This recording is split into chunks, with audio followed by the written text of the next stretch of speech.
What's up? My name is Troy Evans, and welcome to It's a Vibe, man, where we talk everything vibe coding, right? Man, I am a old school engineer, a pastor who became a strategist, who now I'm heavily involved in vibe coding. I just found it very intriguing, and so what I'm on a mission to do is I'm on a mission to take traditional coders and vibe coders and bring them together, and we call that stack fusion. I have the honor and privilege of leading a team to be able to see and work through how this works. And I know that larger organizations, they traditionally have this work and they got this figured out because they realize, like, yo, we got to work together. And they figured out the value in having the vibe coder and then having the traditional coder work together.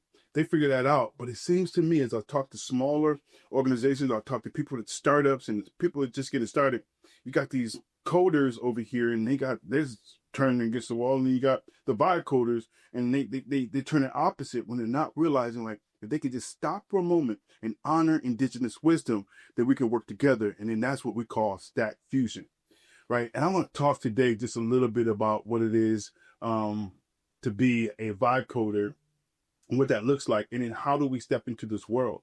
Because here's the truth. Reality is the lot of vibe coders, they come with their chest poked out.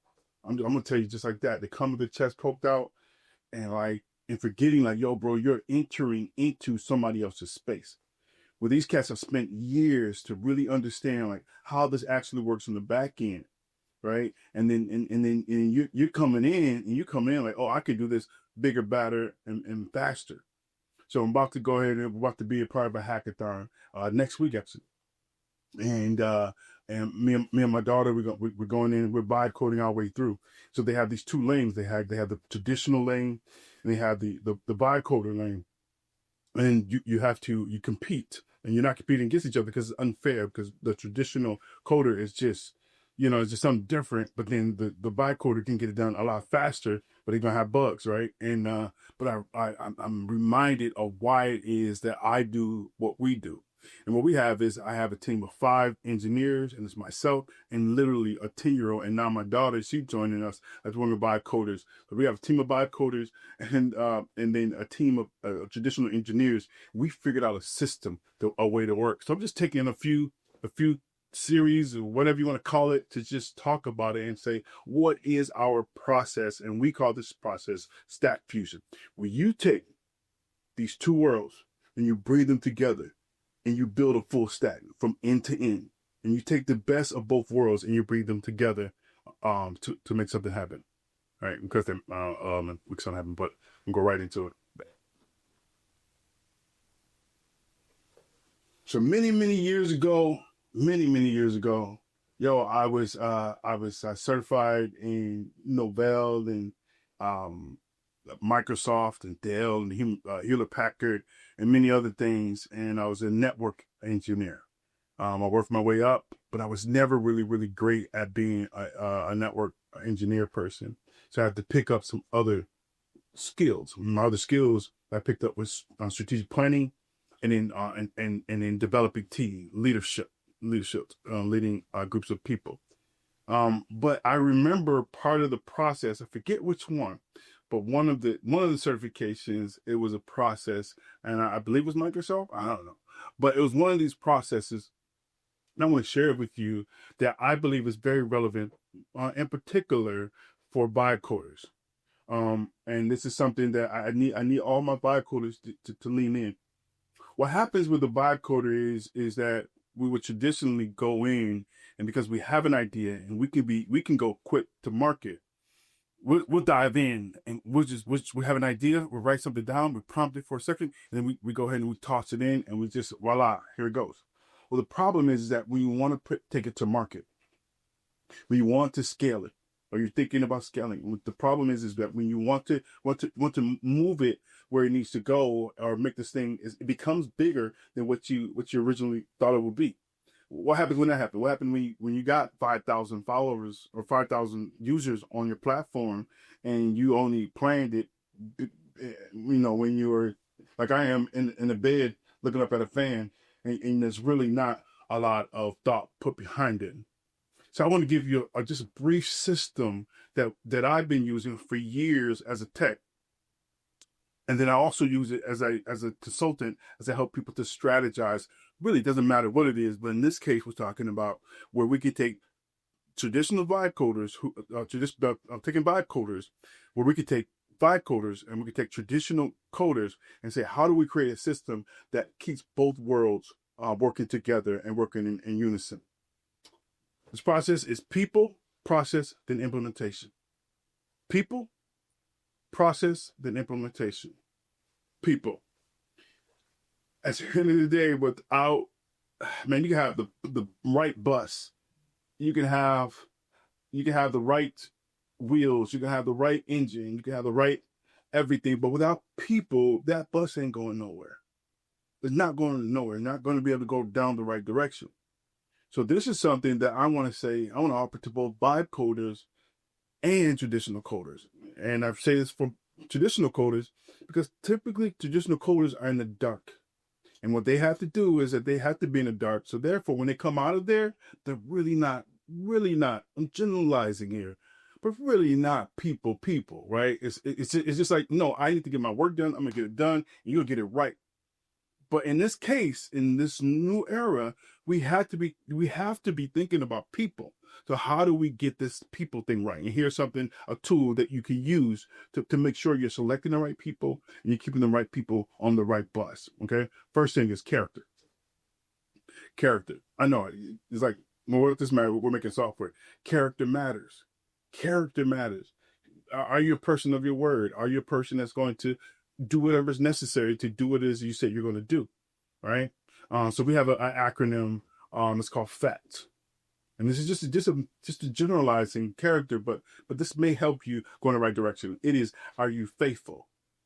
Do you have a proven track record, or have I seen you be faithful with something? Do you have that in you? Is it a natural thing for you to be faithful to something, to a set of functions and to a job or somewhere? Right? Are you willing to be faithful to something? Is this person that you want to have around on your team coding? They could be the greatest coder ever. They could be the greatest vibe coder ever. But if they're not faithful, like, man, they're gonna be inconsistent. So why in the world would you want to keep them around? Why would you bring them on the team? So we want to make sure that they're faithful. The next thing is available. Are they making themselves available even when the times are tight? If you've been in this game long enough, in the tech world, and if you've been developing a product and you've gotten the product to market, there's times when it's like, no, it's crunch time and we need to get it, we need to come together. So I remember we were launching our platform BZ, which you need to check out. bzapp.co. Let's get it. We were launching BZ, and we released to family, and then we released to family and friends. And then it just went haywire. And part of that has to do with me, because I started going in, I started vibe coding, and I messed up stuff. And so we had to revamp. But we had to get it done over the weekend. There wasn't a lot of people that knew about the app, so we were able to go in and we create separate branches. But what we had to do is I had to call in all the troops. And so at that time we had 4 developers. Plus that's including our project manager. Now we have our project manager plus 4 developers. We had to bring them in, and they all had to stop doing everything they were doing, and they had to make themselves available.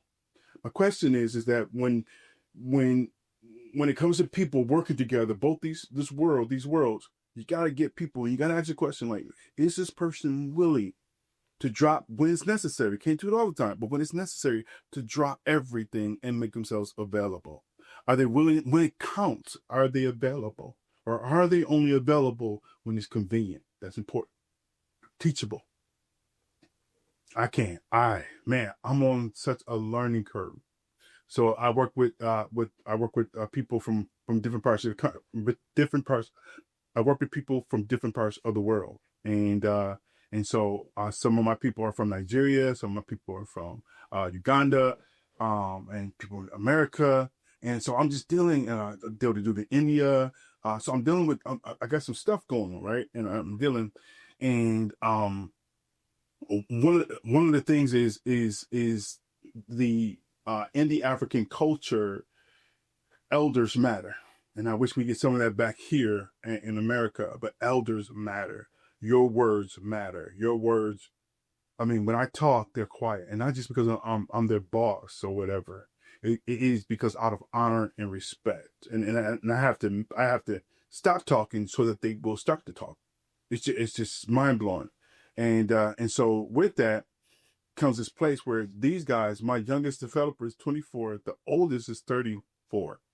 And I'm in a place where I'm like, I'm coming with 25 years of experience as a tech and all this other stuff, where I have to go to a point where I have to be teachable.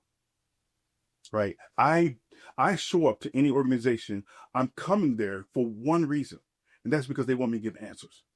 That's my whole purpose of all of who I am in my life. I come to places to resolve problems, right? And here I am now. I'm the newbie. I'm a new guy that I have to learn how to be a journeyman.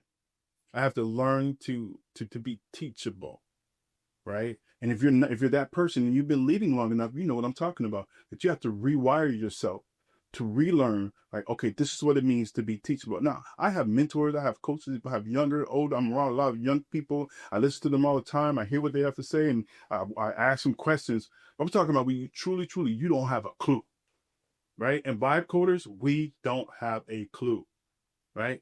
We don't have a clue. So as a vibe coder, can you come into the space and be teachable? And then likewise, as a coder, can you come into the space, as a traditional coder, can you come into the space and also be teachable?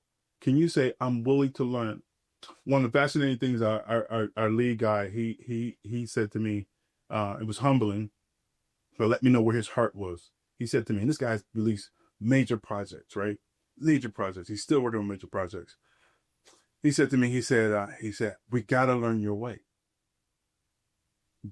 I need to understand how you're doing what you're doing. This is amazing. We need to understand how you, as a vibe coder, in the way that you do it, we need to understand that. And so he's going to gather the whole team so that the vibe coder, can teach them how do I vibe code, because they're kind of scratching their head like, how do you come up with this and getting these things to 70% or so.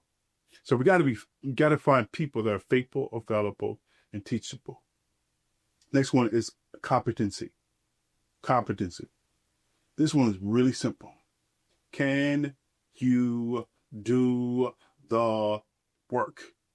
That is that. All right. So as a coder, what a traditional coder, what I'm finding out is that there's levels to the game. And I think there's levels to the game as vibe coders, right? If you're going to do like a regular CRUD app, you're gonna do something where it's just your basics. Like you just need a one function and one or two functions, and that's it. But that's a level of skill. It's still skill. It's still a level of skill. That's one thing. But let's not get that twisted. That's level one. You could do that. Boom, it looks flashy. Do a basic website or something like that. But when you start running into OAuth and you start running into adding multiple APIs, you're running AI through that bad boy. You're making sure that you do all your endpoints, and you got all this stuff ripping and running. All these terms that I've learned over the last 7 months. Like you better make sure that the person can do the job.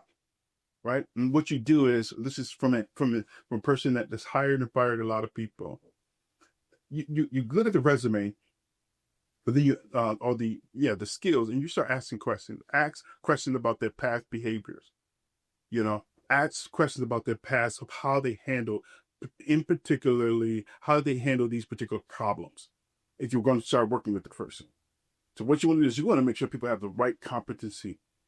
You want to make sure that people have the right skills for the right job, right? So right now we're going through a project where we're going to have to do the same thing. We're going to put two of our techs to go with the lead, with the lead tech, and they're going to go and work on a particular project. And then what we're doing is our lead tech, he's basically going through to figure out, like, so what are these people's competency? What are they really good at? Because what we want to do is we want to put them in a space. We've got this major app, right? It's a major platform. And what we want to do is we want to put them into a space where they're doing what they're good at, right? And then I'm in there as a vibe coder, so we know what I do, right? I come up with lots of ideas. I get it to where you can click the buttons, and I get most things to work. And then mine is very clear. But when it comes to traditional coders, we better figure it out. Like, yo, so what are you actually good at? What is your actual competency? It's not personal. It has nothing saying you're good at something. But we need to figure out exactly what that is, so that we're not just having spinning our wheels and this person is doing something and they know nothing about Stripe. They know nothing about setting up payments. They know nothing about setting up logins and authentication. But then we have them, that's what we have them working on, but we should have them working on other things. We shouldn't move them on the things that they're good at. They may be good at another part. Maybe they're good at UI or UX. We don't know. But we need to figure that out, if we plan on making the Stack Fusion actually work. The last thing I'll say here on this piece would be chemistry. It says very easily, how well do you play in a sandbox with others? It's fascinating. You can find a person that's okay and cool with, and they're a people person, in quotes. And they can have a conversation with anybody. That person, they can meet a friend anywhere. But when that person has to work with somebody else, they have to get in the sandbox and they have to coexist and they have to move a project together and move in unison. Know their space, know their role, know what they do, and know how to gel, know how to communicate, know how to over communicate, know how to celebrate, these are a lot of relational components, and that's required when you're going to do Stack Fusion. I say that's required in any business. I say that's required in any ministry. I say that's required in any organization that's anybody's going to be leading. They have to have this level of chemistry where they're able to gel with other people.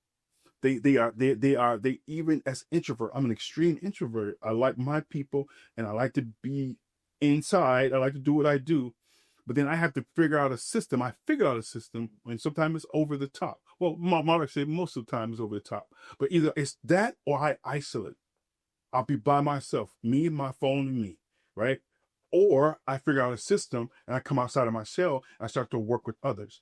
Plus, I have a lot of experiences. I remember talking to people and like, man, sir, you did everything. Well, I've lived a long life. I've been on my own since I was 16 years old. So I've had opportunity to live 3 lives. So I have a lot of experience in a lot of things, right? And so and not just a little, I have a lot of experience in all of them. So what happens is I do know the answer. I do know how to do it. But then how do you work with someone when you do know the answer? When you do know how to do it, right? You do understand it fully. How do you learn to gel with them? How do you learn to work with them? You allow them to do what they do and you do what you do. These things are critical. Character, competency, chemistry.